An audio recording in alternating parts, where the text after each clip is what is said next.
Bom, graças a Deus nós estamos aqui para o nosso curso de especialização na Carta aos Romanos, versículo de número 4, tá bem? Estamos aí falando sobre Jesus, o Filho de Deus, e para nos dar suporte, este livro, Cristo na Teologia, de Paulo Lucien Serfoux, que inclusive foi disponibilizado um PDF para os irmãos e as irmãs estarem acompanhando, é a página 346. A gente inicia com a leitura do texto de Paulo. Aqui estou utilizando a tradução ecumênica brasileira, bem? Paulo, servo de Jesus Cristo, chamado para ser apóstolo, posto à parte para anunciar o Evangelho de Deus. Este Evangelho, que ele já prometera por seus profetas nas Santas Escrituras, concerne a seu filho, oriundo, segundo a carne, da estirpe de Davi, estabelecido segundo o Espírito Santo, Filho de Deus com poder, por sua ressurreição de entre os mortos, Jesus Cristo nosso Senhor. Eu gosto de comparar com a nossa versão revista e corrigida, porque o João Ferreira de Almeida disse que é Espírito de santificação. A tradução ecumênica fala que é o Espírito Santo. Numa dessas aulas nós vamos pegar o texto original, eu vou enviar o texto para os irmãos, original, mais uma vez, e nós vamos ali ver se está escrito Espírito Santo ou Espírito de santificação. O que nós temos visto? Que o Senhor Jesus ele é declarado Filho de Deus, bem declarado. Aí nós estamos aqui seguindo esse texto que diz que ele foi declarado Filho de Deus em sua parousia. A parousia que é o desfile de Jesus Cristo. Na sua paixão, que fala sobre a sua morte. Na aula passada, na sua primeira missão, que é a de pregação do Evangelho. Agora nós vamos ver o Senhor Jesus, Filho de Deus, na criação, tá bem? Na criação. E agora, deixa eu pegar aqui a Bíblia de Jerusalém, tá bom? Quero comparar a Bíblia de Jerusalém com a Bíblia de tradução ecumênica. Nós vamos estar estudando hoje, por enquanto, Colossenses capítulo 1, versículo 15 ao versículo 20. Deixa eu pegar aqui a revista e corrigida, tá? Corrigida e revisada. Nós vamos comparar o texto Colossenses.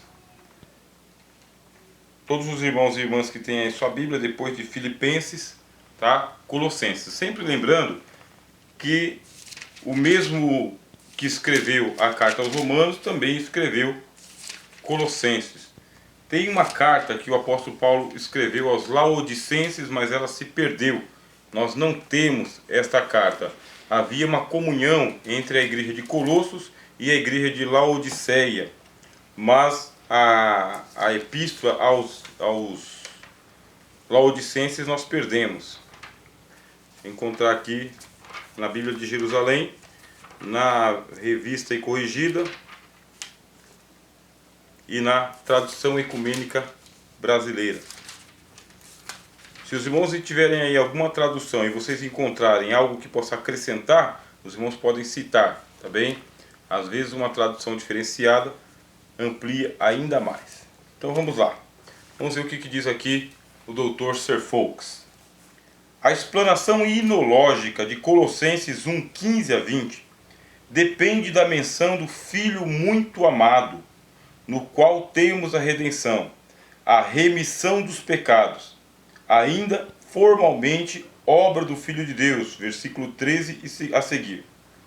Expõe, pois, noções unidas à da filiação.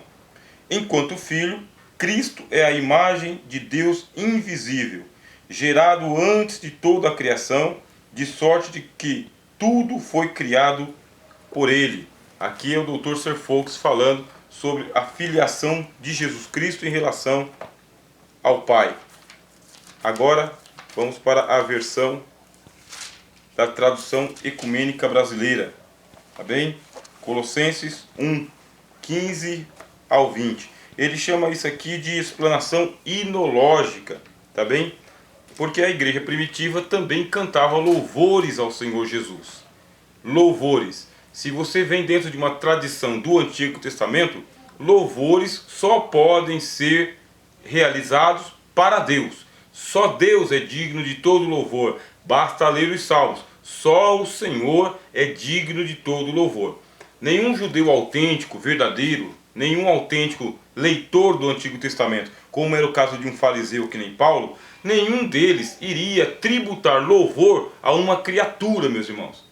Eles foram vacinados contra a idolatria no período que eles ficaram lá no cativeiro babilônico. Lá no cativeiro babilônico, a partir da deportação para a Babilônia, quando Nabucodonosor invadiu Jerusalém e deportou os judeus para a Babilônia, ali eles permaneceram por um período de quase 100 anos. Durante esses 100 anos, a idolatria ela foi diminuída gigantescamente dentro da comunidade de Israel e o monoteísmo ele se sobressaiu.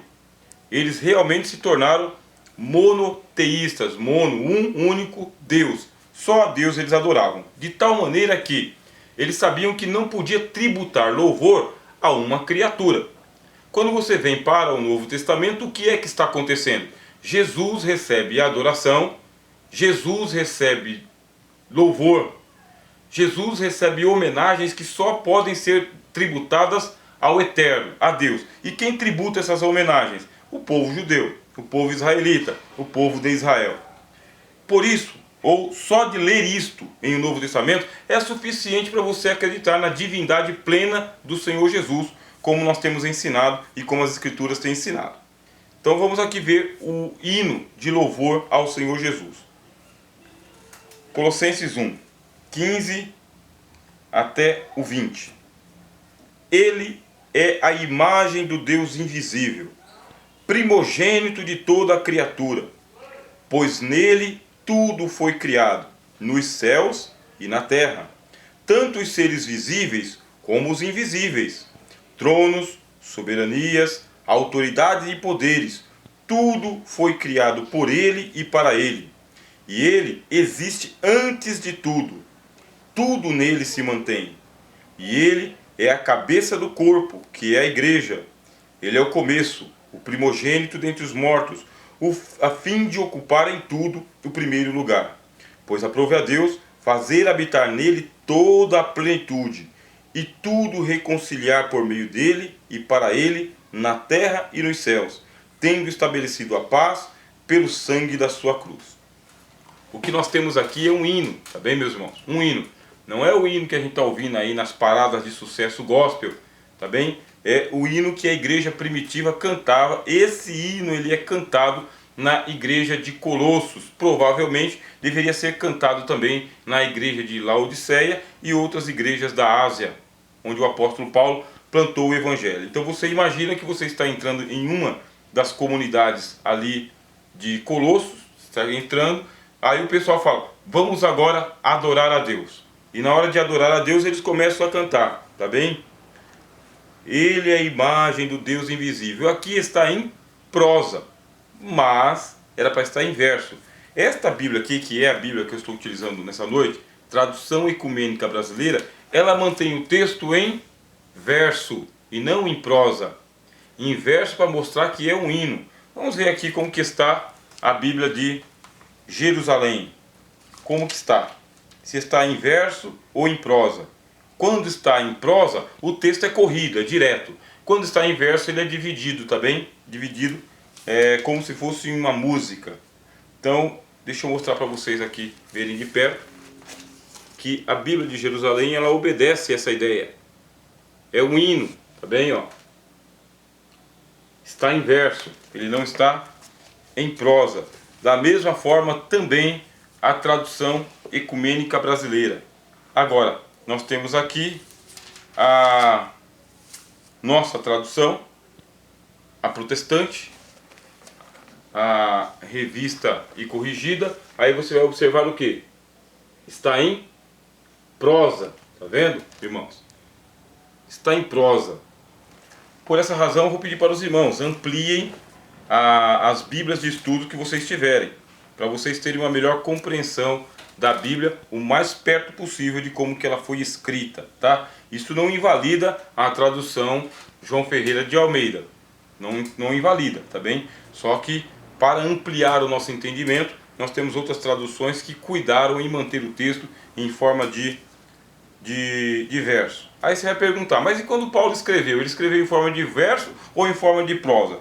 Provavelmente, meus irmãos, era folha corrida, para economizar material. Material caro, difícil de escrever, podia acontecer algum erro. Provavelmente ele escreveu texto corrido, como são os manuscritos antigos, textos corridos. Quem percebeu que ele tem que ser escrito assim, em versos, são os tradutores, tá bem? Os tradutores perceberam.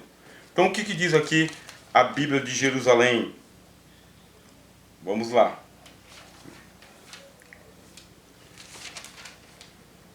Ele é a imagem do Deus invisível, o primogênito de toda a criatura. Porque nele foram criadas todas as coisas, nos céus, na terra, as visíveis e as invisíveis. Tronos, soberanias, principados, autoridades, tudo foi criado por ele e para ele. Ele é antes de tudo, e tudo nele subsiste. Ele é o cabeça da igreja, que é o seu corpo. Ele é o princípio, o primogênito dos mortos, tendo em tudo a primazia, pois nele aprouve a Deus a fazer habitar toda a plenitude, e reconciliar por ele e para ele todos os seres, os da terra e os dos céus, realizando a paz pelo sangue da sua cruz. Glória a Deus! Texto lindo, né, mesmo? Um hino maravilhoso, hino de elevação do Senhor Jesus. E o que diz aqui a nossa tradução de João Ferreira de Almeida? Capítulo 1, versículo 15.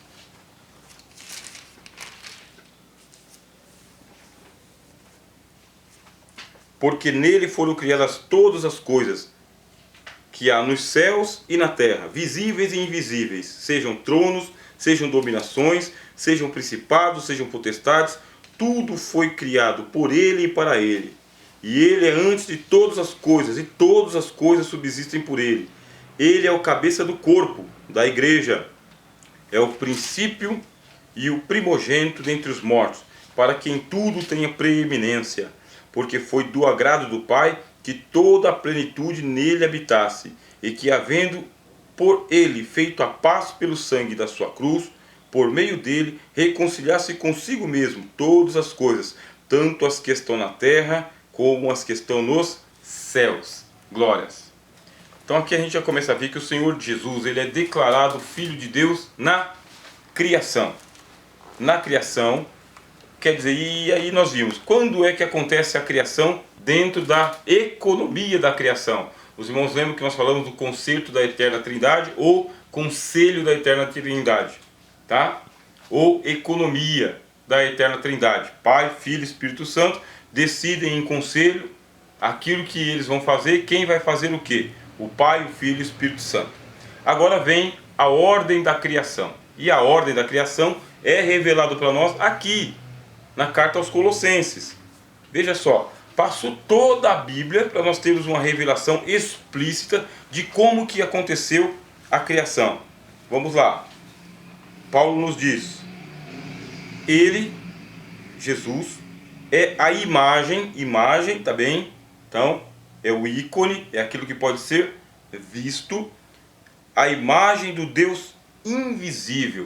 Deus é invisível? Sim, meus irmãos.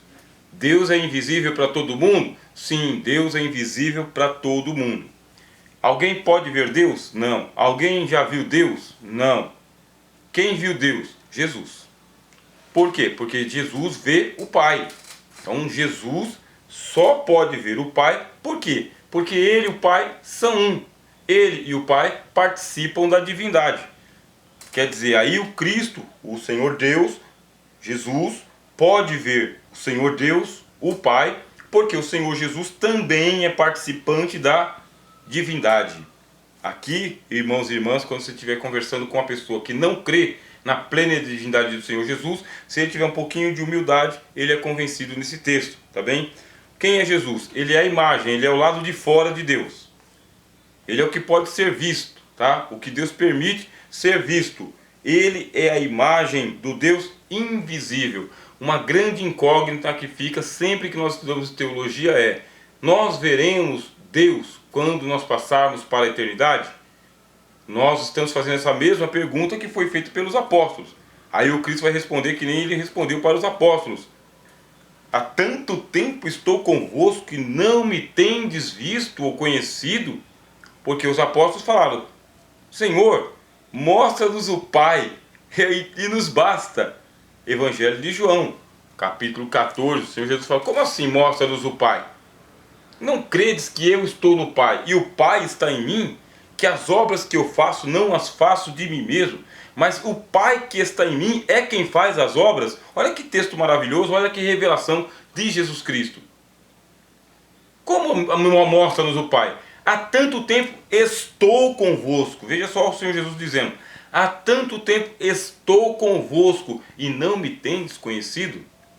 A mesma resposta vai ser dada para nós quando passarmos para o andar de cima, para a casa do Senhor. Quando a gente chegar lá, cadê Deus?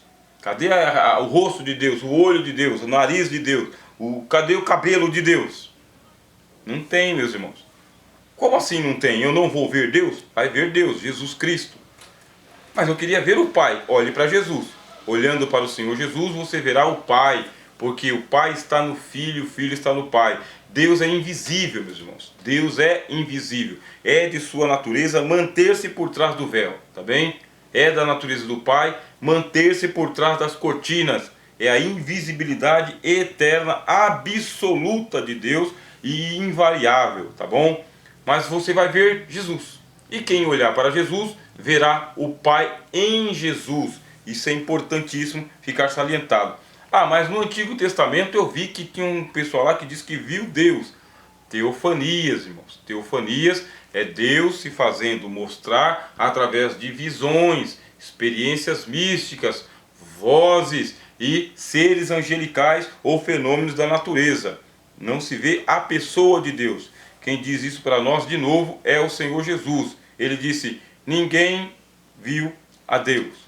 O Filho unigênito que está no seio do Pai, este o fez conhecer, tá bem? Para nós, basta. É uma aceitação dogmática. Só o Filho pôde ver Deus e só Jesus revela o Pai.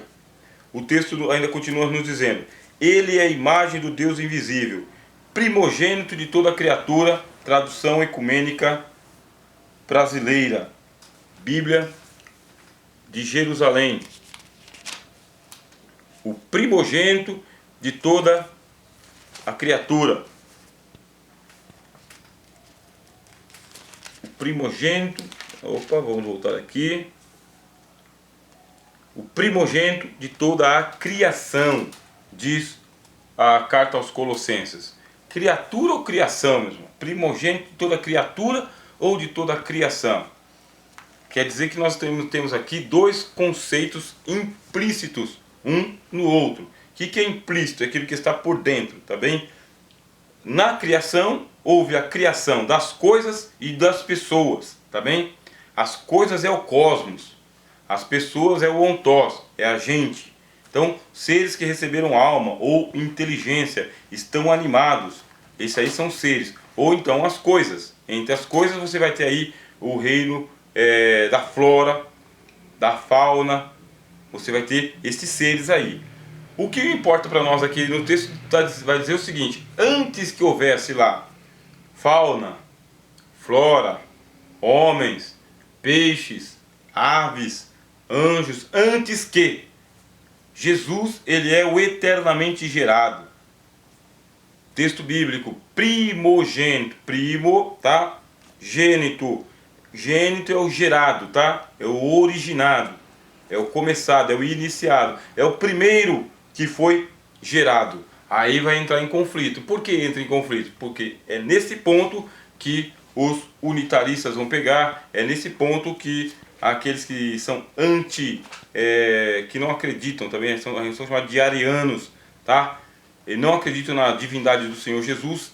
Esses arianos, eles vão dizer que a divindade do Senhor Jesus, ela é secundária, não é uma divindade absoluta, é uma divindade por participar das coisas de Deus e não por ser Deus. Bem, eu não sou unitarista, tá bem? Então eu não confundo Pai, Filho e Espírito Santo, e também eu não sou arianista, tá? Eu creio na plena divindade do Senhor Jesus e passo isso aí para os irmãos. Quem me convenceu? Os textos sagrados. Bem, o mesmo texto que eles usam para convencê-los do contrário.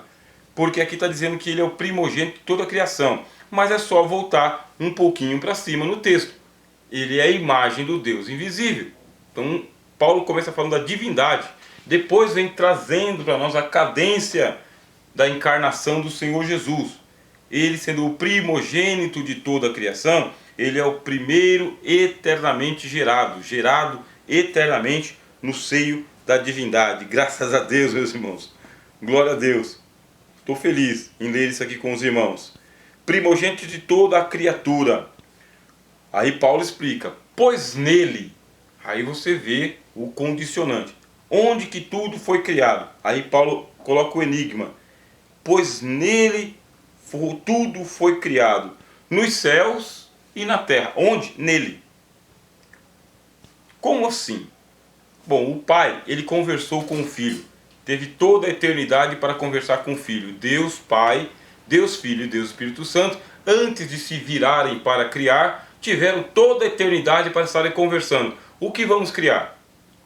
Quando vamos criar? Onde vamos criar? Para que vamos criar? O que nós vamos colocar dentro da criação? O que não pode ser criado?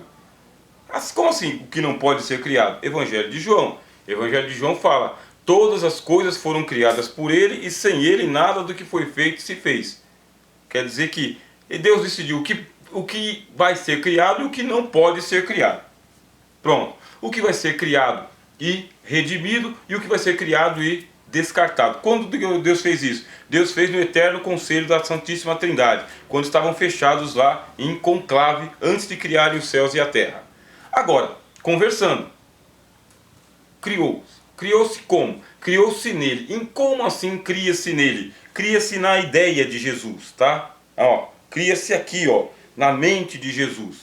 Cria-se nele, no coração dele, dentro do eterno conselho da sua vontade, da sua soberana vontade. Deus não foi lá e colocou as criações do lado de fora para depois falar para Jesus. Deus, em diálogo com o Senhor Jesus e o Espírito Santo, em eterno conselho, foram criando, e isso foi criado dentro da condição divina do Senhor Jesus, do poder soberano que ele tem na sua mente, na sua ideia, no seu coração, na sua inteligência, na alma de Jesus. Tudo foi criado. Aí, mais ou menos, a gente pode imaginar assim, Jesus pensando, os céus serão criados assim, a terra serão criados assim. E o Pai dizendo, é isso aí, você vai criar os céus assim e a terra assim.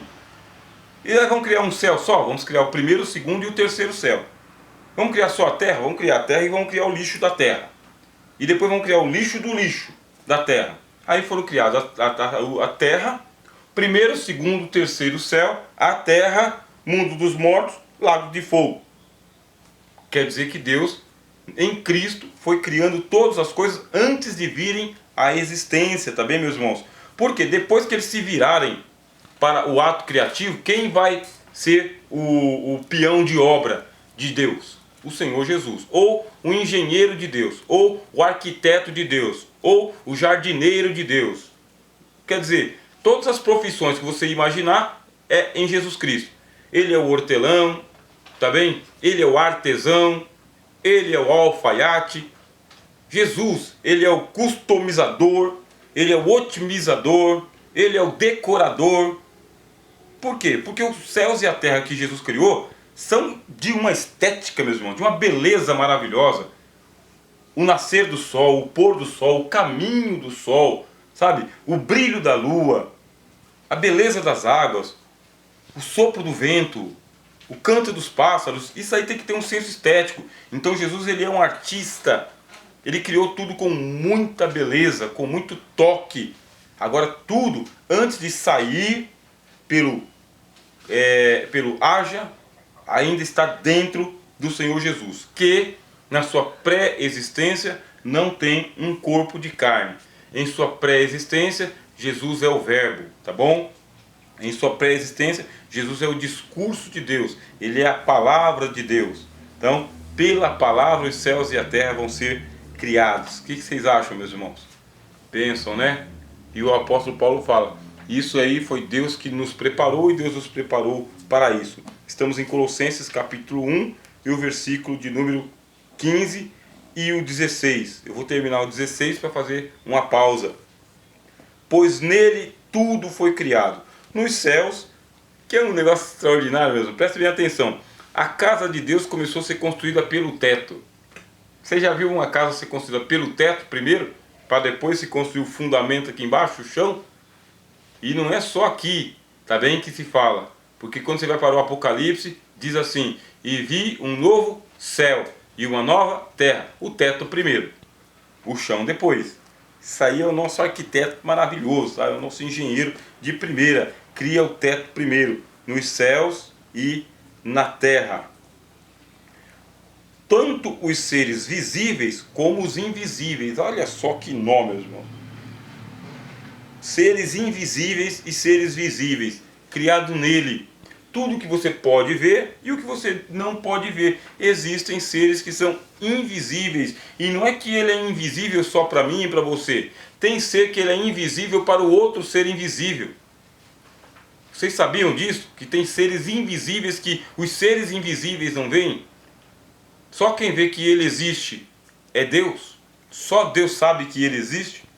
E ele sabe que ele existe. Só que ele não pode ser visto por ninguém. É o texto que está dizendo. Existem seres invisíveis. E não é que é invisível só para nós. É a natureza dele ser invisível, tá bem? Não pode ser visível para ninguém. Provavelmente aí o apóstolo Paulo vai falar para nós quem são esses seres visíveis e invisíveis. Aonde que ele vai falar para nós? Ele vai falar logo no ponto seguinte: tronos e soberanias, autoridades e poderes, tudo foi criado por ele e para ele. Eu vou falar sobre os tronos e soberanias e já volto aqui, tá bem? Vou fazer uma pausa para dar o tempo aos irmãos de falarem e se expressarem.